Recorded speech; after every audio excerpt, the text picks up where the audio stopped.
Ang mga kongresista tila nasasanay na diktahan ang Senado kaugnay sa gusto nilang mangyari sa impeachment. Pues kung trabaho ng ilang mambabatas na maging sunod-sunuran kay Speaker Romualdez na gusto klaro itong impeachment na ito, hindi namin trabaho yan sa Senado. Hindi ko rin trabaho yan bilang tagapangulo ng Senado.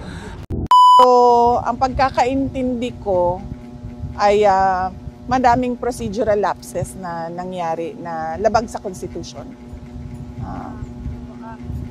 May naamoy daw po na ang ilan sa nagsulong ng impeachment nyo sa ginawang pagpapaliban ng Senado sa impeachment proceedings, may mga nagsasabing na allegedly may pinoprotektahan at pinatatakutan daw po si Senate President Escudero.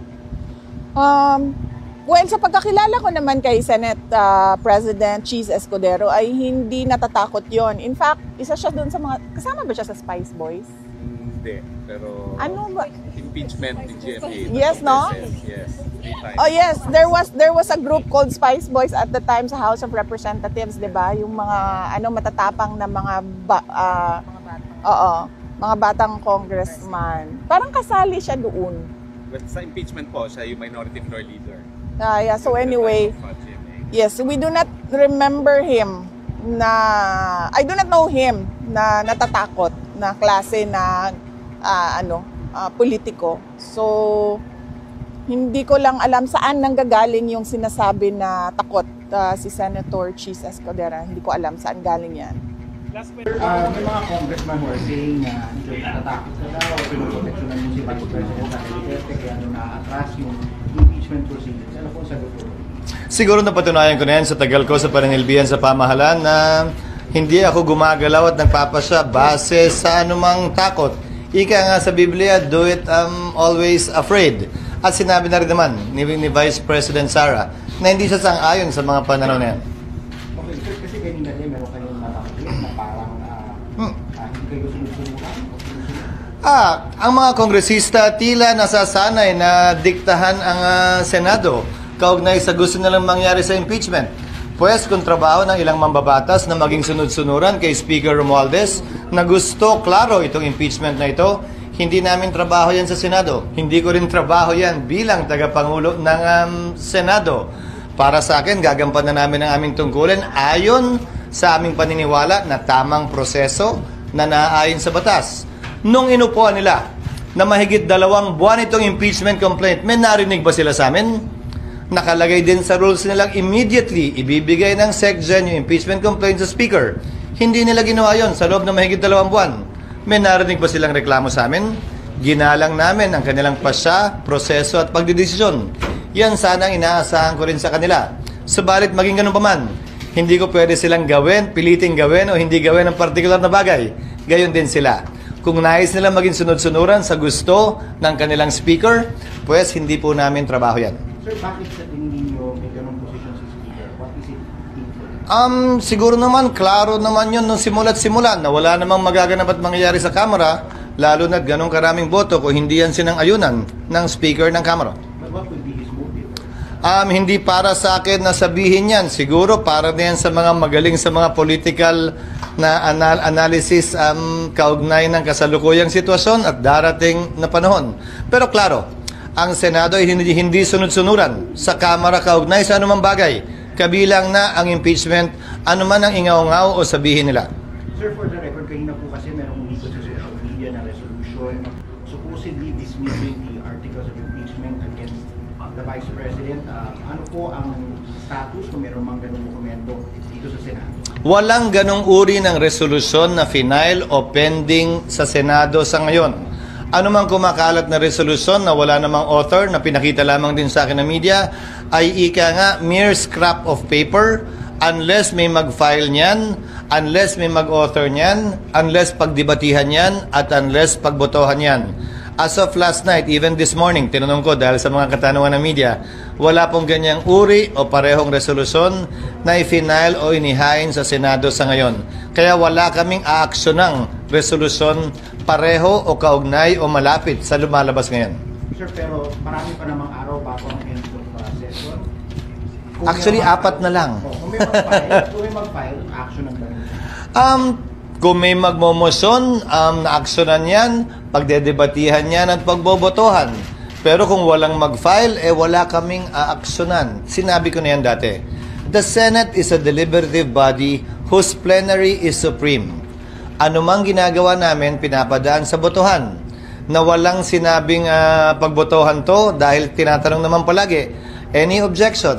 Pag wala, ibig sabihin, lahat sumang-ayon. Pero bawat ginagawa namin, pati na rin pagtawag ng roll, hindi ba? Pagtawag ng reference of business, pagtayo ng isang miyembro, lahat po yun pinagbobotohan sa pamamagitan ng simpleng katanungan, any objection. So ito, ganun din dadaan sa prosesong yan. Pagbobotohan din ito kung may maghahain nga ng ganyang resolusyon.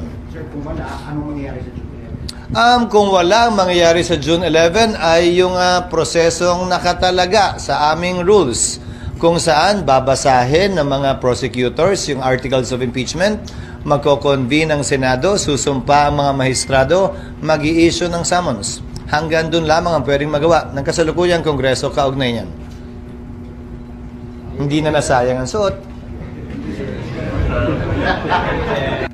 Yung interesado lang na nagtatanong na humingi ng soft copy, binigyan ko. Pero yung hindi interesado, alam po ni BP Sara na meron kayong ganung draft? hindi siguro. Hindi. Awan ko lang kung pumutok na ito ngayon, di ba? Lumabas na yan mga balita na yan. Ewan ko kung nakarating sa kanya, pero sabihin mo, ako personally, mag-report sa kanya, no, that's my own initiative. Hindi galing lang sa akin. Wala siya makialam dito. Galing lang sa akin. Possible sin Monday next week, di ba? Meron bang gusto mag-input kung hindi ngayon, baka next week. Ayun niya pa. Wala pa. Hopefully ngayon sana kung natapos na yung mga kuan nila, mga ini-input nila ng mga magagandang laman. Sir, confident po kayo na makakagather kayo ng support sa colleagues niyo? Whether or not makakuha ako ng suporta ng majority, I am confident that I make a stand as far as this issue is concerned. Sir, ihahain niyo sa ano niyo sa floor? Yung peso niyo? Once it is submitted, then automatic yan. It will be taken up in the floor. Sir, inaral po ba mabuti yung mga ginamit doon na mga constitutional provision? Kasi sabi ni Senator Coco nung mabasa niya, parang incorrect in the... Whatever, may kanya-kanya tayong opinion, no? May kanya-kanya tayong opinion. Pinag-aralan niya, research siya ng aking legista. Sensory, tanong ko lang, bakit po kailangan niyo pang pigilan yung impeachment trial itself? Hindi po ba kayo confident? Basahin ninyo yung laman ng resolution. Basahin, makita niyo doon kung bakit. Nandun, self-explanatory. Nandun lahat. Sir, ang intention niyo po, hindi na maitago, kundi i-present dito formally on the floor yung resolution. Isubmit talaga. Once ma-read yan sa floor, then it's open for anything. Pero sir, but dun sa draft, dun sa nakalagay, wala man lang nakalagay, introduce ba? Wala man lang nakalagay na author o sino man nag-introduce ng resolution. Walang nakalagay. Lalabas din yan kung sino mag-introduce pag final draft na. Kasi draft pa nga yun eh. Pero Draft. kayo magiging main author nun, sir? Correct. So sino na yung mga initially nag-express ng intention to support the resolution? Marami na. So hintayin ko na lang. May numbers na po kayo, sir? May number pero hindi ko pa masabi kung gaano kadami. Basta may number ko. So sir, you're confident Numbers na naman is from 0 to 24. Diba? Yes, Basta may number ako. 0 to 24. So sir, confident kayo na ma-adapt yung resolution? As I've said, I'm not hoping na ma-adapt. Maganda kung ma-adapt, di ba? Basta at least for this particular issue, for this particular situation, I made the stand. Anong dapat? That is in support to, of course, Senator Tolentino's manifestation on the floor the other day, kahapon? The other day. Monday. So mayroon na siyang manifestation na ginawa, kaya gumawa tayo ng resolution to support his manifestation. Importante makatulong sa tao at tigilan na ang pamumuna ng pampulitikang impeachment na yan. Pero sa kabilang banda, bakit inuurong yung impeachment? Tanggapin ninyo, talo na ang impeachment. Yun lang yun. Kahit ngayon, kahit sa Hulyo pa, talo na.